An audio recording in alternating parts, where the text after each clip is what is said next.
మోహిని ఏకాదశి గురించి చాలామందికి తెలీదు. మోహిని ఏకాదశి అనేది సంవత్సరం పొడవునా 24 ఏకాదశులు ఉంటే వాటిలో ఈ మోహిని ఏకాదశి గురించి చాలా ప్రత్యేకంగా చెప్పుకోవాలి. ఈ సంవత్సరం మే 7వ తేదీన ఉదయం 10 గంటల 19 నిమిషాలకు వస్తుంది.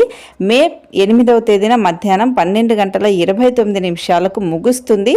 అంటే ఉదయకాలంలో తిథి ఉండటం వల్ల ఈరోజు అంటే మే 8వ తేదీననే ఈ మోహిని ఏకాదశిని చేసుకోవాలి. అంటే మోహిని ఏకాదశి రోజున ఏం చేయాలనేది చాలామందికి తెలీదు.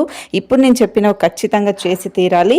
మోహిని ఏకాదశి రోజున బ్రహ్మ ముహూర్తంలో నిద్ర లేవాలి. సో పసుపు రంగు వస్త్రాలు ధరించి శ్రీ మహావిష్ణువుకి పూజ చేసుకోవాలి.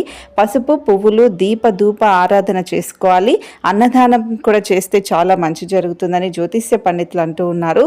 మోహిని ఏకాదశి నాడు ఈ శ్రీ మహావిష్ణువు మోహిని అవతారాన్ని ఎత్తారు కాబట్టి ఈ రోజున మోహిని ఏకాదశి అనేది జరుపుకుంటారు. శ్రీ మహావిష్ణువుని పూజించడం వల్ల ఈరోజు ఎలాంటి డబ్బుకి ఆటంకాలు ఉండవు, ఆర్థిక సమస్యలు ఉండవు అని పురాణాల్లో చెప్పబడింది. సో అందుకనే మోహిని ఏకాదశి అనేది అంత ప్రత్యేకత. మోహిని ఏకాదశి రోజున ఖచ్చితంగా పూజ చేసిన తర్వాత ఇప్పుడు నేను చెప్పే శ్లోకాలు అనేది 11 సార్లు పఠించాలి.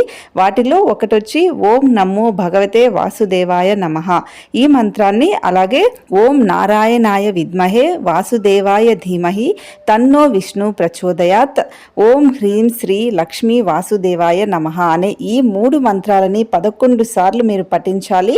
ఇలా పఠించడం వల్ల ఈ శ్లోకం ఎంతో శుభప్రదంగా భావిస్తారు. మీకు మనశ్శాంతితో పాటు ఆర్థికంగా కూడా ఎలాంటి లోటు ఉండదు అని ఆధ్యాత్మికమైన గురువులు కూడా చెప్తూ ఉన్నారు. కాబట్టి ఖచ్చితంగా ఈ మోహిని ఏకాదశి రోజున ఇప్పుడు నేను చెప్పినవి ఖచ్చితంగా చేయండి. శ్లోకాలు మాత్రం ఖచ్చితంగా పఠించండి. ఈ వీడియోని షేర్ చేయండి.